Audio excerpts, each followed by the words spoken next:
Boa tarde, então, pessoal. Vamos começar a nossa aula de número 18, que é a nossa primeira aula relacionada a circuitos de segunda ordem, né? A gente viu na matéria até a aula passada a parte de circuitos de primeira ordem, né? Onde a gente aprendeu ali a calcular por partes esse tipo de circuito, né? Em que a gente teve que obter condição inicial, resposta forçada, resposta natural do circuito, né? E agora na parte de circuitos de segunda ordem é bem semelhante a, digamos, a metodologia da resolução, né? Ou seja, a gente vai ter que obter também condições iniciais, resposta forçada e resposta natural, tá? Só que a gente tem umas pequenas diferenças aí devidas à questão de a gente estar tratando com circuitos de segunda ordem, tá? Então, na aula de hoje, eu vou fazer uma explicação mais genérica a respeito de circuitos de segunda ordem, tá? E ressaltando principalmente as diferenças que a gente vai ter da análise que a gente aprendeu de primeira ordem para como vai ser agora a parte de segunda ordem, tá? Então, pessoal, primeiramente, o que é um circuito de segunda ordem, não é? A gente tem como definição clássica, né, de circuitos de segunda ordem, é quando as variáveis daquele circuito, ou seja, tensão, corrente do circuito, elas são caracterizadas por equações diferenciais de segunda ordem, tá? Isso aí significa que não basta ter dois elementos de armazenamento de energia, tá? Ou seja, dois capacitores, dois indutores, ou um indutor e um capacitor. Porque o fato de ter mais do que um elemento não significa diretamente que aquele vai ser um circuito de segunda ordem, tá? Então a gente tem que respeitar a definição de que aquele circuito, né, as variáveis daquele circuito têm que estar caracterizadas por uma equação diferencial de segunda ordem, tá? Então, a gente viu, né, na unidade 6, que era a nossa unidade anterior, os circuitos que tinham somente um elemento de armazenamento de energia. Esse sim já é uma definição rígida, né, porque não tem como tu ter um capacitor ou um indutor e não ser um circuito de primeira ordem. Todos vão ser circuitos de primeira ordem, tá? E agora a gente vai ter circuitos que vão conter dois elementos que armazenam energia, né? E eles vão estar dispostos, vão estar colocados nesse circuito de forma que as equações, não é, constituam equações diferenciais de segunda ordem, tá? A gente vai ver que os tipos mais comuns, tá, desse tipo de circuito são chamados circuitos RLC série e RLC paralelo, tá? Tanto que a gente vai dar uma atenção especial a esses dois tipos de circuito, tá? Porque eu vou ter somente circuitos desse tipo? Não, tá? Vocês podem ter circuitos que não se caracterizem como um circuito RLC série ou RLC paralelo, tá? Mas a gente vai ter muitos circuitos desse tipo, tá? Principalmente em aplicações práticas, tá? E também na análise teórica de circuitos, muitas vezes a gente consegue associar resistores, tá? Ou seja, um circuito que ele é mais complexo, que não chega a ser um circuito com três elementos em série ou em paralelo, tá? Que seria o caso do RLC série ou RLC paralelo, mas a gente consegue simplificar esses circuitos e chegar numa configuração RLC série ou RLC paralelo, tá? Então, o que a gente vai fazer? A gente vai estudar esses dois circuitos em detalhe, tá? A gente vai verificar como que a gente obtém a equação diferencial de segunda ordem e como que a partir da equação diferencial de segunda ordem a gente vai encontrar uma equação para as variáveis no tempo daquele circuito, tá? Ou seja, não basta eu ter, vamos supor que eu estou tentando calcular a tensão no capacitor. Não basta eu ter uma equação que eu tenho a derivada segunda da tensão no capacitor, mais uma constante vezes a derivada da tensão no capacitor, mais uma constante vezes a tensão no capacitor igual a um valor. Daí eu não consigo tirar a tensão no capacitor, né? Então eu vou ter que resolver essa equação diferencial, tá? E é isso que a gente vai fazer. A gente vai trabalhar com resolução da equação das equações diferenciais desses circuitos e descobrir, digamos, uma relação direta entre a configuração, os valores do resistor, do indutor, do capacitor e a resposta no tempo de tensões e correntes naqueles elementos, certo? Mas, claro, a gente vai trabalhar também com circuitos em que a gente vai ter que obter a equação diferencial deles antes de resolver, tá? Que são os casos que não vão ser nem RLC série nem RLC paralelo, tá? Então, se a gente for pensar a resposta no tempo desse tipo de circuito, né, e a gente fizer o paralelo com os circuitos de primeira ordem, a gente viu que a resposta natural, tá, de circuitos de primeira ordem, a gente viu isso aí na unidade anterior, sempre é dada por uma exponencial decrescente, não é? Um e na menos t sobre tal, certo? Ou seja, para circuitos de primeira ordem, a resposta natural sempre decai até zero de uma forma exponencial decrescente, tá? Isso aí era a resposta padrão, digamos, da resolução da equação diferencial de primeira ordem, tá? Só que agora, no caso de circuitos de segunda ordem, a gente tem o que se chama de equação característica dessa equação diferencial de segunda ordem. A gente não vai trabalhar nisso hoje ainda, tá, pessoal? Só estou adiantando um pouco a ideia de como vão ser esses circuitos, tá? Mas eu tenho 3 tipos de respostas em função dessa equação característica, tá? Que seriam 3 respostas para a minha resposta natural, tá? Então essa resposta natural, que no caso de circuitos de primeira ordem era sempre uma exponencial decrescente, tá? Um e na menos t sobre tal. Agora, para circuitos de segunda ordem, eu vou ter 3 possibilidades para minha resposta natural, tá? Que seria uma resposta subamortecida, tá?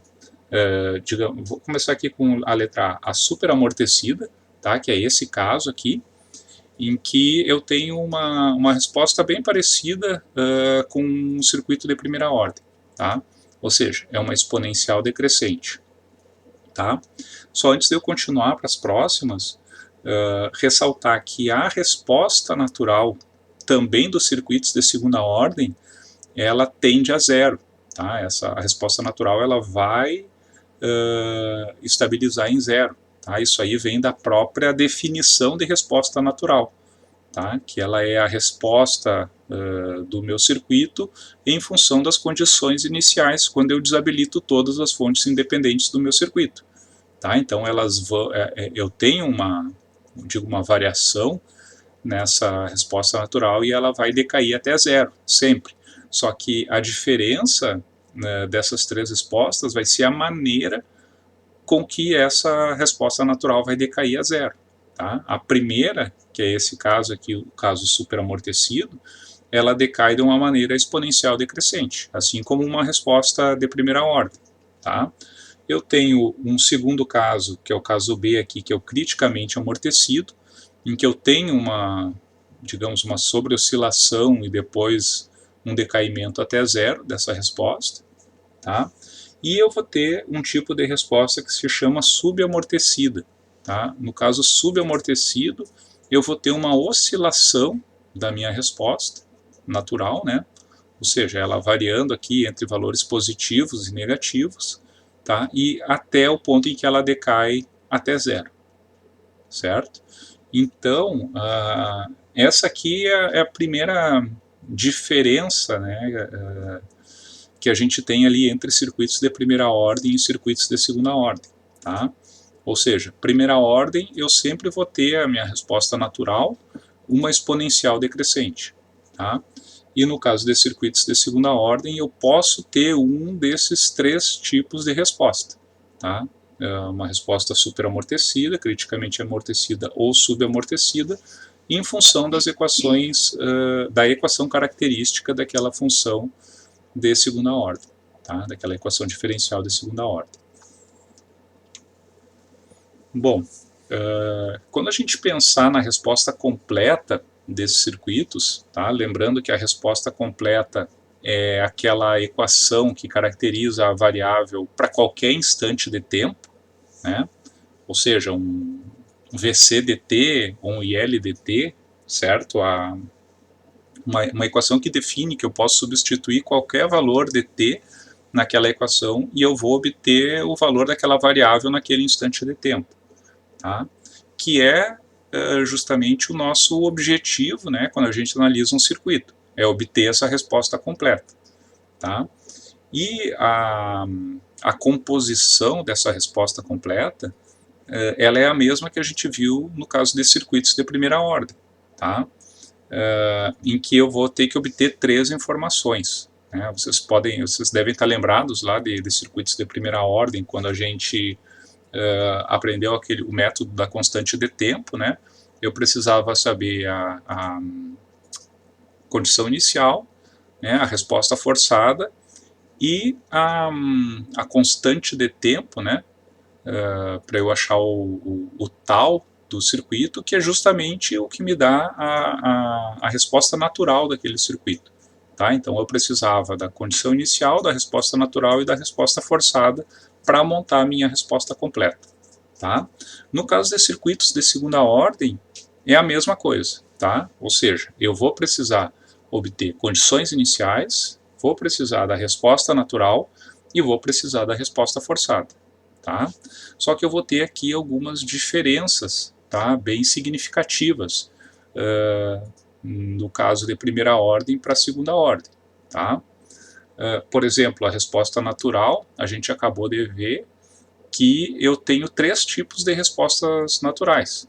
Né? Então eu vou ter que analisar o meu circuito para saber qual tipo de resposta natural que aquele circuito está classificado, certo?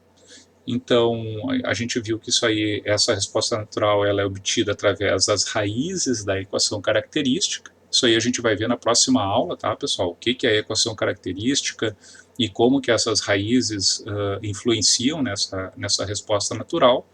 E como ela é uma resposta natural, ela é obtida desabilitando todas as fontes independentes, tá? Uma outra diferença que eu tenho da análise, tá, de circuitos de primeira ordem para segunda ordem está relacionada à condição inicial, tá, pessoal? E isso aqui vai ser bem importante para vocês entenderem, certo? Por quê? Porque agora eu vou precisar de duas condições iniciais, certo? Por que eu vou precisar de duas equações diferenciais? Porque uma equação diferencial de segunda ordem, ela possui duas raízes, certo? E então eu vou ter uma equação em que eu vou ter duas constantes a serem determinadas, tá? Então, a partir de apenas uma condição inicial, eu não consigo obter duas constantes.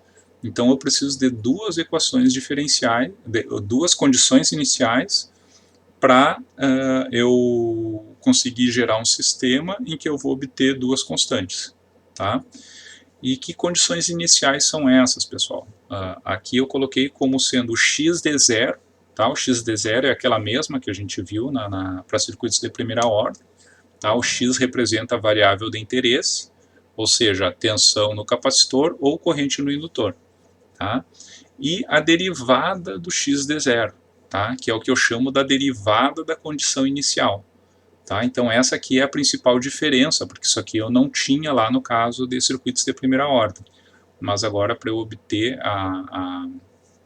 digamos, as constantes da minha resposta completa, eu vou precisar dessas duas condições iniciais, certo? Então, nessa aula de hoje, eu vou focar em explicar o que é essa derivada da condição inicial e como que a gente obtém através da análise dos circuitos, certo? E daí na próxima aula a gente vai focar mais na resposta natural aqui, que ela é um pouco diferente de circuitos de primeira ordem. E a resposta forçada, ela é a mesma análise que vocês já fizeram lá no caso de circuitos de primeira ordem, tá? Então aqui a gente não vai ter nenhuma diferença, tá? Então a gente vai focar hoje aqui no caso dessas duas condições iniciais. Então a gente vai focar esse nosso subitem aqui, né, 7.2, em como obter a derivada da condição inicial, certo? Em primeiro lugar, o porquê que eu preciso dessas duas condições iniciais, não é? A gente vai ver, a partir lá da próxima aula, que a resposta completa, né, de circuitos de segunda ordem, ela é desse tipo aqui, certo? Eu vou ter um xdt, né, que representa a minha variável de interesse. Eu tenho duas constantes, A1 e A2. Tá? O x de infinito aqui é a resposta forçada do meu circuito. E eu vou ter duas raízes, tá? Que vem da minha equação característica. Tá? Então, como eu tenho duas constantes aqui, né, o A1 e o A2, a partir do x de 0 eu não consigo obter A1 e A2. Tá? Por quê?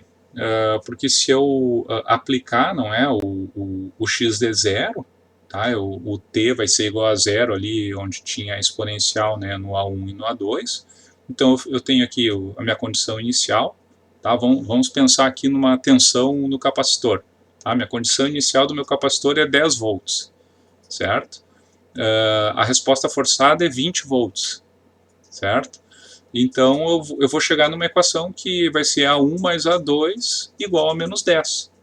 Tá? Daqui eu não consigo nem o valor de A1 nem do A2. Tá? Então eu vou precisar de uma segunda condição inicial para calcular as minhas constantes, o A1 e o A2. Tá? Então, como que a gente obtém essa segunda condição inicial?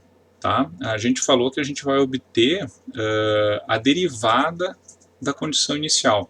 Tá? Então, o que eu vou fazer com a derivada da condição inicial, pessoal?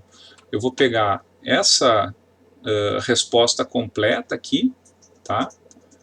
Vou derivá-la, certo? Então, vou fazer a derivada do x dt vai ser igual a S1 vezes A1e na S1t, mais S2, A2e na S2t, e isso aqui é zero, né? Se eu derivar, é uma constante, vai a zero. Tá? E a derivada do x dt vai ser igual a esse termo aqui derivado. Tá? E daí eu vou aplicar um x igual a zero nessa derivada. Então eu vou ter um dx de zero dt, tá? E daí eu vou ter uma função entre A1 e A2. Então eu vou obter a minha segunda equação para eu poder calcular as constantes que formam a minha resposta completa. Tá? Então, eu vou obter a partir da derivada da condição inicial aplicada na derivada do xdt. Tá? Então, se eu estiver trabalhando, se a minha variável de interesse, né, for a tensão no capacitor, né, o VCDT, a derivada da condição inicial vai ser o dVCD0 dt, tá? Aqui eu coloco D0 mais, né? Porque a condição inicial ela me interessa em t igual a 0 mais, né? A partir para t maior do que 0, sempre, né? E no caso se eu estiver trabalhando com corrente no indutor, né? Que pode ser a minha variável de interesse também, então a derivada da condição inicial vai ser o DIL D0 mais dt, tá? Lembrando, né, pessoal, que eu parto sempre, a análise da minha condição inicial, eu parto do princípio que tensão no indutor não pode,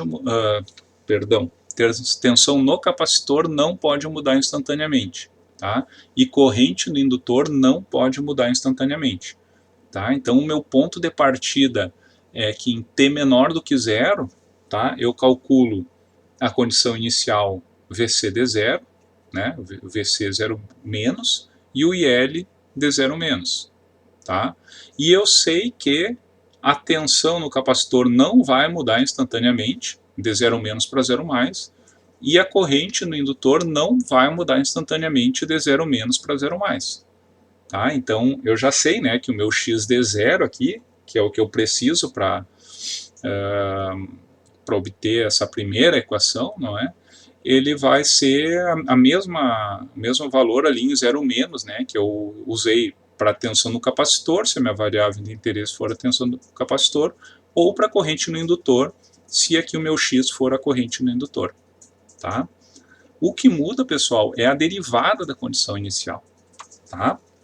Então, para eu obter a derivada da condição inicial, a primeira coisa que eu quero relembrar com vocês é que eu tenho uma relação entre as variáveis tensão e corrente no indutor e no capacitor, tá? Que são funções diferenciais. Tá? Ou seja, a corrente no meu capacitor é a capacitância vezes a derivada da tensão.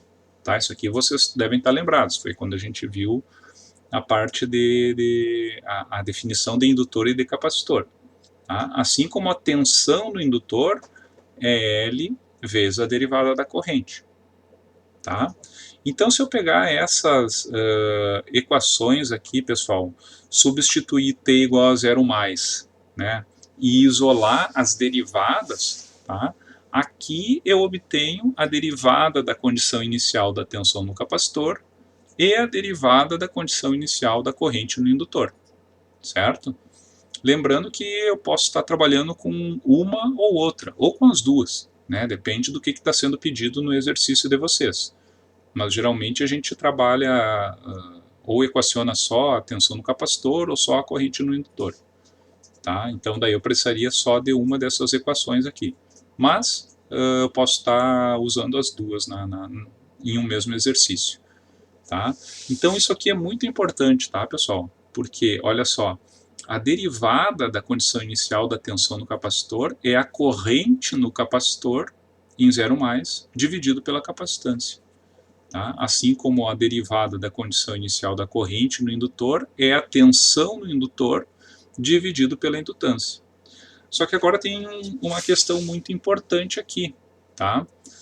A gente viu, né, das aulas anteriores, e o que eu comentei no slide anterior, que tensão no capacitor não muda instantaneamente, né, e corrente no indutor não muda instantaneamente. Então basta eu calcular em zero menos e eu sei que em zero mais vai ser o mesmo valor. Só que essas equações aqui, elas dependem da corrente no capacitor, tá? E da tensão no indutor. Que essas variáveis sim podem mudar instantaneamente, tá?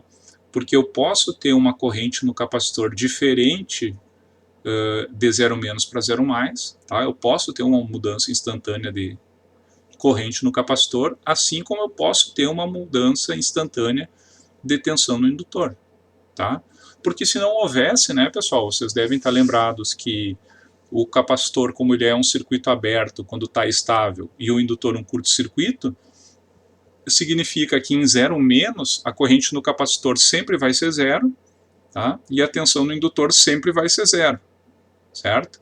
E se em zero mais se mantivesse o mesmo valor, essa derivada aqui sempre seria zero, né? Tanto para tensão no capacitor quanto para a corrente no indutor, tá? Mas não é. Não é por quê? Porque até pode ser, né? Depende da configuração do meu circuito. Mas eu posso ter mudança instantânea, né, de corrente no capacitor e tensão no indutor de zero menos para zero mais. Tá? Outro ponto importante que eu preciso obedecer é a convenção do sentido de corrente e polaridade de tensão nos elementos passivos. Tá? Ou seja, se a minha condição inicial, tá, vamos Deixa eu desenhar aqui para vocês, tá, pessoal? Só para vocês conseguirem enxergar direitinho.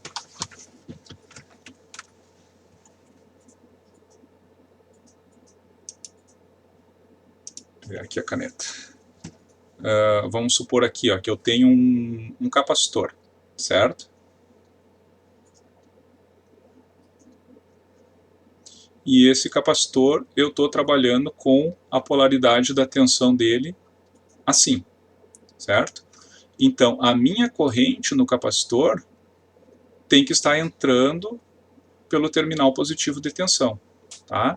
Então, esta corrente aqui, ó, pessoal, a corrente no capacitor, o sentido dela tem que estar relacionado com a tensão no capacitor, tá? Respeitando a questão da nossa convenção do sentido de corrente, polaridade de tensão, tá?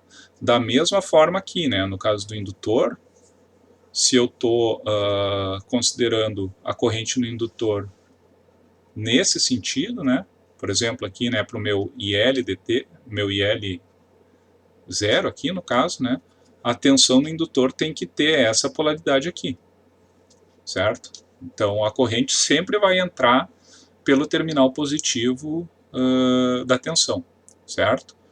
Então, se vocês, essa polaridade de tensão em sentido de corrente, vocês têm que colocar para poder calcular o valor aqui do IC de 0+, ou desse VL de 0+, tá? Se por acaso estiver invertido o sinal com relação ao que vocês colocaram, quer dizer que a derivada da condição inicial vai ser negativa, tá? Por exemplo, se a corrente no capacitor, ao invés de estar entrando pelo terminal positivo de tensão, ela esteja assim saindo, então quer dizer que a derivada da condição inicial da tensão no capacitor vai ser negativa, tá? Mas não tem nada de errado aí.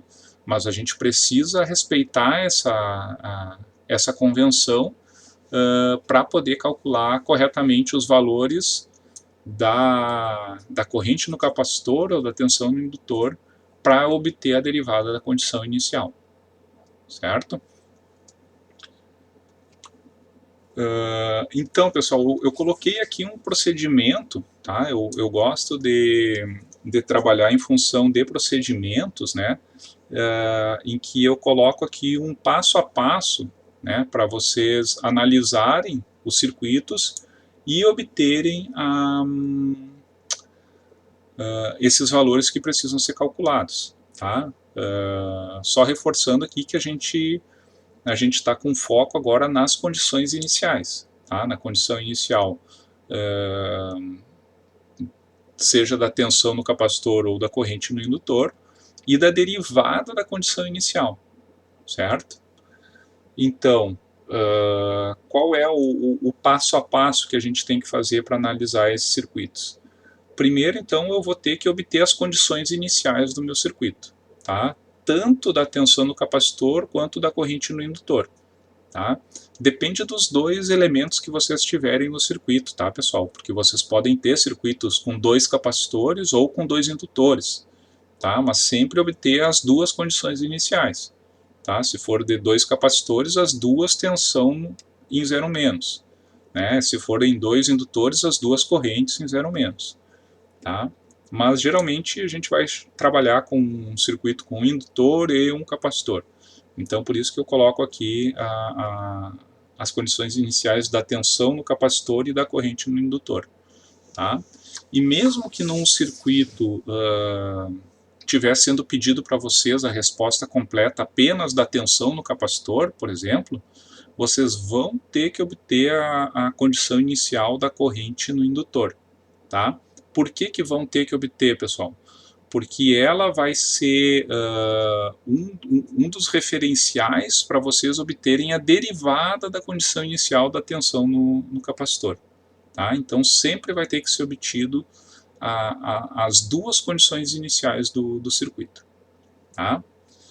Então, para eu encontrar a derivada da condição inicial, tá? Eu vou ter que obter para t maior do que 0, tá? Então, eu analisei a minha condição inicial em t menor do que 0. certo? Com a configuração do circuito naquele formato. Daí eu vou obter para T maior do que zero, tá? Ou seja, para quando a minha chave comutou ou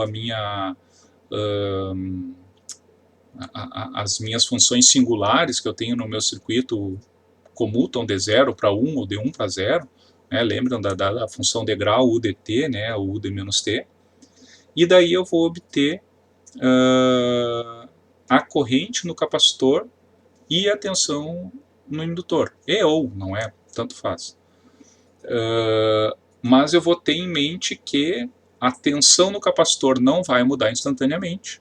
Tá? Isso aqui é o que eu sempre falo, né? E a corrente no indutor não vai mudar instantaneamente. Certo? E daí depois a derivada da condição inicial, né? Quando eu for usar a derivada da condição inicial para obter as constantes da minha função, eu vou ter que aplicar tanto a condição inicial quanto a derivada da condição inicial na resposta completa. Tá? Eu não posso confundir, a gente vai ver que a gente vai calcular a resposta natural e as duas constantes vão estar na resposta natural.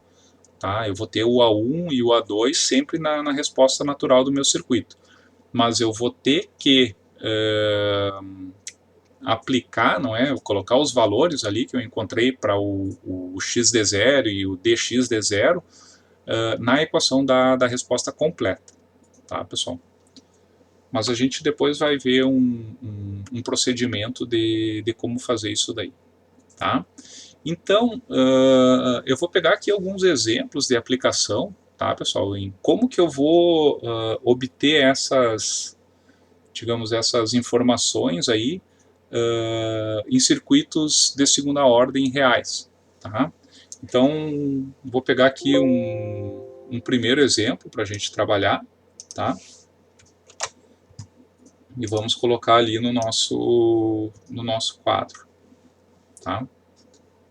Se vocês tiverem alguma dúvida nessa resolução, tá? Alguma coisa, podem mandar pelo chat ou podem abrir o áudio aí para comentar, tá bom? Que daí é interessante para a gente ir desenvolvendo o raciocínio, tá, pessoal? Então, pessoal, olha só, aqui eu tenho um circuito de segunda ordem, tá? O que eu quero obter aqui é simplesmente as condições iniciais, tá? Então, eu vou ter que obter o meu VC de 0, tá? VC de 0 mais, no caso, tá? E o meu IL de 0 mais. Por que o D0 mais eu obtenho em 0 menos? Porque eles não mudam instantaneamente de 0 menos para 0 mais. Tá? E também eu quero obter a derivada da condição inicial da tensão no capacitor, tá? Que eu acabei de comentar com vocês que isso aqui é a corrente no capacitor em 0 mais dividido pela capacitância, tá? E a derivada aqui da corrente no indutor, né? DIL de 0 mais dt, tá? Que é o VL de 0 mais dividido pela indutância, tá? Então, geralmente, pessoal, vocês vão ter isso daqui, ó, vocês vão ter definido no circuito qual é o sentido da corrente L e qual é a polaridade da tensão VC, tá? Ou se vocês não tiverem isso definido, vocês vão ter que definir no circuito para poder resolver ele, tá? Então, vocês precisam saber que a tensão VL tem que ser definida nessa polaridade, tá? Por quê? Porque a corrente no indutor tem que entrar pelo terminal positivo de tensão, tá? Assim como a corrente no capacitor tem que estar entrando aqui pelo terminal positivo da tensão, tá? Então, qual é o procedimento que a gente tem que fazer, pessoal? A gente tem que analisar primeiro a condição inicial Isso aqui é a mesma coisa que a gente fez para circuitos de primeira ordem, tá? Para T menor do que zero, com o meu circuito em regime estável, tá? Então, essa fonte aqui, né, pessoal, é 3 vezes o dt. Quer dizer que para T menor do que zero, o U vale zero, né?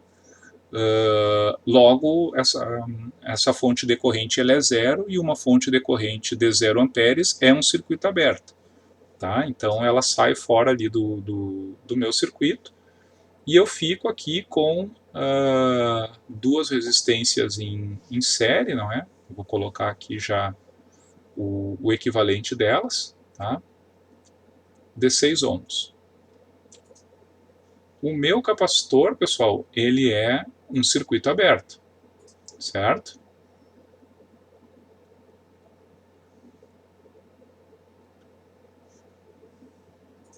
Lembrando que o que eu quero obter nessa minha análise aqui é o meu VC de 0 menos e o meu IL de 0 menos. Tá? O meu VC de 0 menos está nesses pontos aqui, não é? Ali onde estava o capacitor e ficou um circuito aberto. E o meu indutor, ele é um curto-circuito, não é? E o meu IL de 0 menos estaria nesse ponto. Tá, pessoal? Então, nesse circuito aqui, né, como a única fonte que eu tenho no meu circuito é essa fonte de 20 volts, tá? E ela está em série com o circuito aberto, não tem como ter corrente circulando nesse circuito, certo? Então, eu já posso inferir diretamente que a corrente no indutor vai ser 0 amperes, tá? E a tensão no capacitor aqui vai ser menos 20 volts. Tá? Como é que eu faço isso? Posso analisar essa malha da direita aqui, por exemplo, não é? Menos 20 menos VC de 0 menos igual a zero, né? Porque aqui bem na direita eu tenho um curto-circuito. Logo, meu VC de 0 menos, ele é igual a menos 20 volts. Tá? Então eu tenho aqui menos 20 volts. Essa aqui é a condição inicial, tá? Tanto da tensão no capacitor quanto da corrente no indutor, certo? E agora qual é o próximo passo, pessoal, para eu obter a derivada da condição inicial? Eu vou ter que analisar o meu circuito no tempo t igual a 0 mais. Tá? O que acontece no t igual a 0 mais? A minha fonte decorrente, ela é aplicada no circuito, não é? Aquela fonte que era zero, ela passa a ser uma fonte de 3 amperes, né? Então eu teria essa configuração aqui.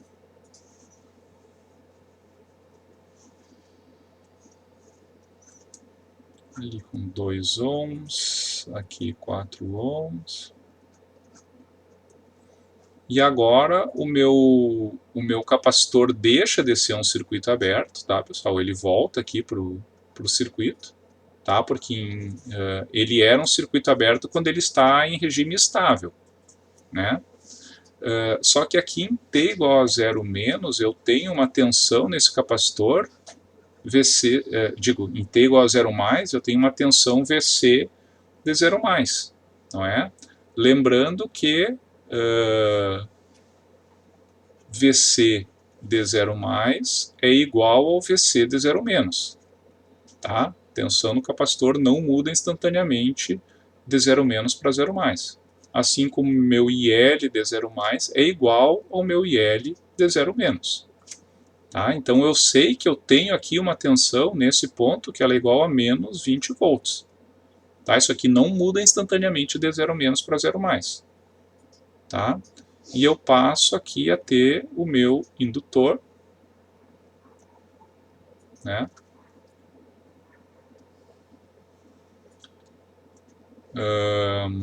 E aqui eu vou ter o meu IL de 0 mais, tá? Que vai ser igual a zero, né? Que ele não muda lá do que a gente calculou antes, né? 0 menos para o 0 mais. Tá? Agora, eu quero saber essa tensão nesse indutor, tá? O meu VL de 0 mais, porque é ele que vai me estabelecer qual é o valor da derivada da condição inicial da corrente no indutor.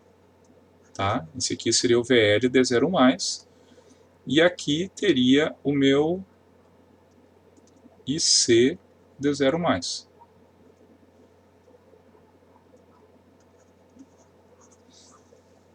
Tá, pessoal? Mas como então que eu vou analisar digamos, esse circuito para obter esses valores? Tá? Eu vou ter que partir dos valores da tensão no capacitor e da corrente no indutor e das fontes do meu circuito. Eu vou ter que usar uma análise de malhas, nós, transformação de fontes, tá? O que eu tiver em mãos aí para poder obter essas variáveis que eu preciso. Tá?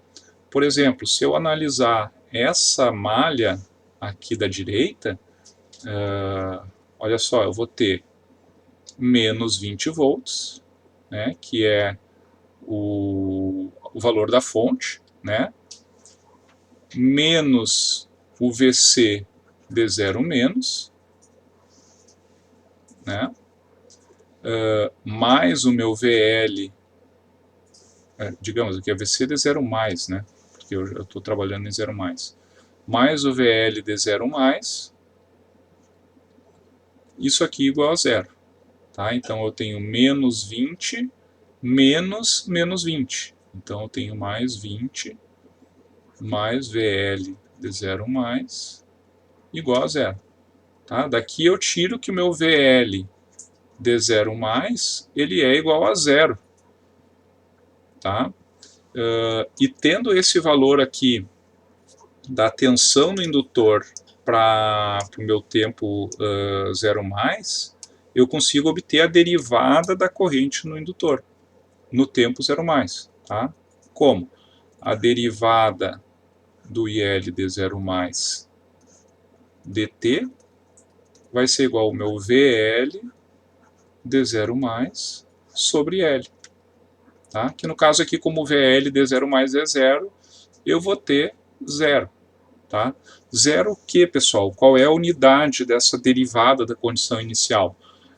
Ela é derivada de corrente por tempo, né? DIL sobre dt. Então, a unidade dela é amperes por segundo. Tá? E agora aqui para o caso da corrente no capacitor. Tá? Como é que eu posso analisar?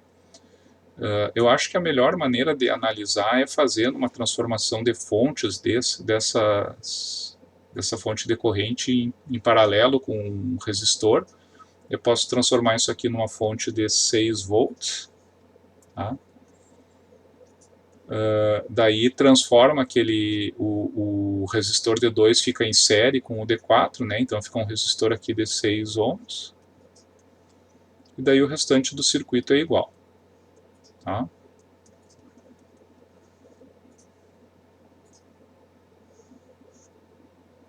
Professor, sim. Eu não entendi muito bem de onde veio esses 3 amperes ali da fonte. 3 amperes, ele está relacionado a essa fonte aqui, ó, é uma fonte 3 UDT, tá? O que é o UDT? Vocês devem estar lembrados lá das funções singulares, né? Que o meu UDT, ele vale, vamos colocar aqui, ele é condicional, não é? Ele vale 0 para t menor do que 0, e ele vale 1 para t maior do que 0. Certo? Essa função singular, o dt, é como se fosse um interruptor ligando ou desligando a minha fonte.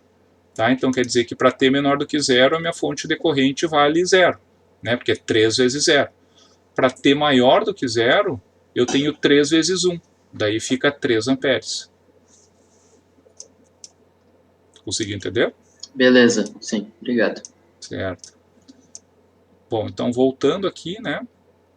eu fico com esse circuito, e daí para eu calcular, eu primeiro vou calcular essa corrente, digamos, nessa malha daqui, certo? Eu sei que a corrente para cá é zero, né?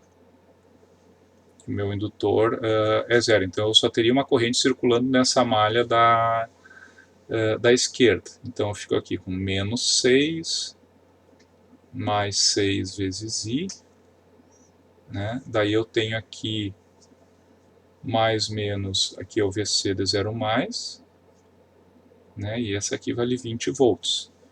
Então eu tenho mais VC de 0 mais 20 igual a zero, tá?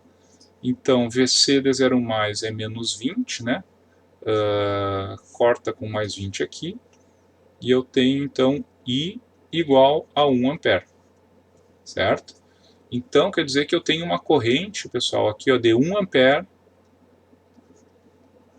exatamente nesse tempo, né? Nesse tempo t igual a 0 mais, certo?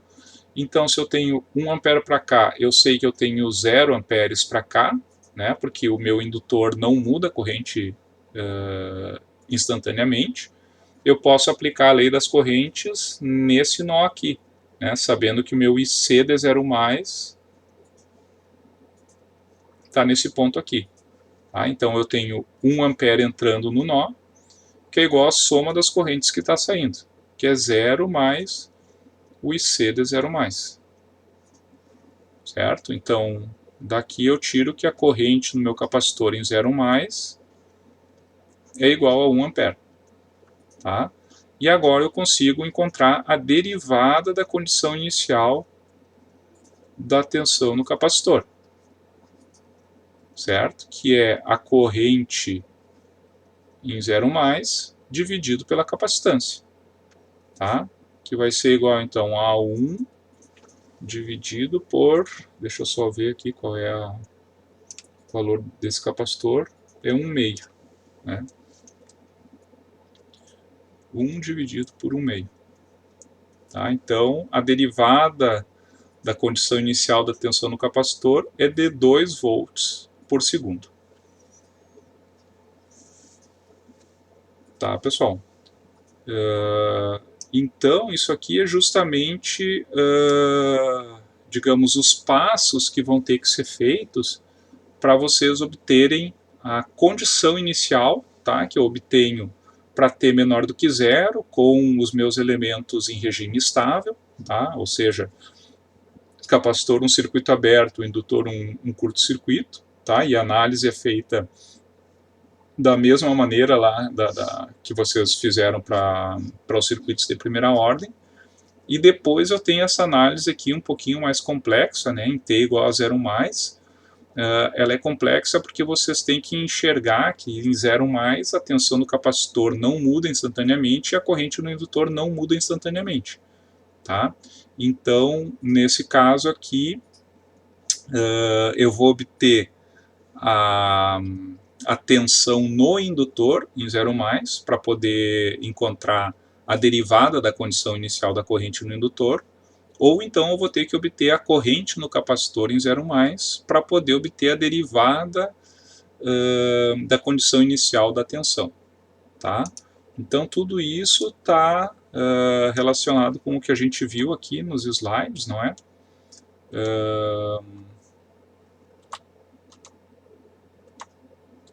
Aqui, né? Em que a derivada da condição inicial da tensão no capacitor é a corrente no capacitor em 0 mais sobre a capacitância, e a derivada da condição inicial da corrente no indutor é a tensão no indutor dividido pela indutância. Tá? Então, digamos, quando a gente chegar lá na análise da resposta completa, tá, pessoal? Vamos supor que eu vou estar trabalhando com a tensão no capacitor, certo? Vamos supor aqui que eu tenho que a tensão, o meu VC dt vai ser igual a 1 E na menos 2T, tá? mais um A2, E na menos 5T, mais 20. Tá, pessoal? Vamos supor que eu tenho essa resposta aqui para a tensão do capacitor. Tá? O que eu tenho aqui, ó, pessoal? Eu tenho isso aqui, ó, essa parte que varia no tempo, o A1 E na menos 2T mais o A2 E na menos 5T, isso aqui é o que eu chamo de VCN dt, certo? Ou seja, é a resposta natural da tensão no capacitor, certo? Olha aí que fugiu o bicho. Aqui.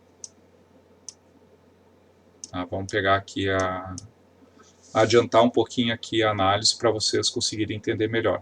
Tá? Esse 20, tá? Isso aqui seria o meu VC de infinito, certo? É a minha resposta forçada.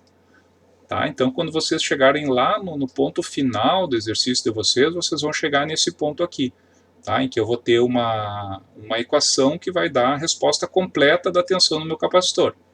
Daí, o que eu tenho que fazer? Eu tenho que pegar o meu VC de zero mais, tá?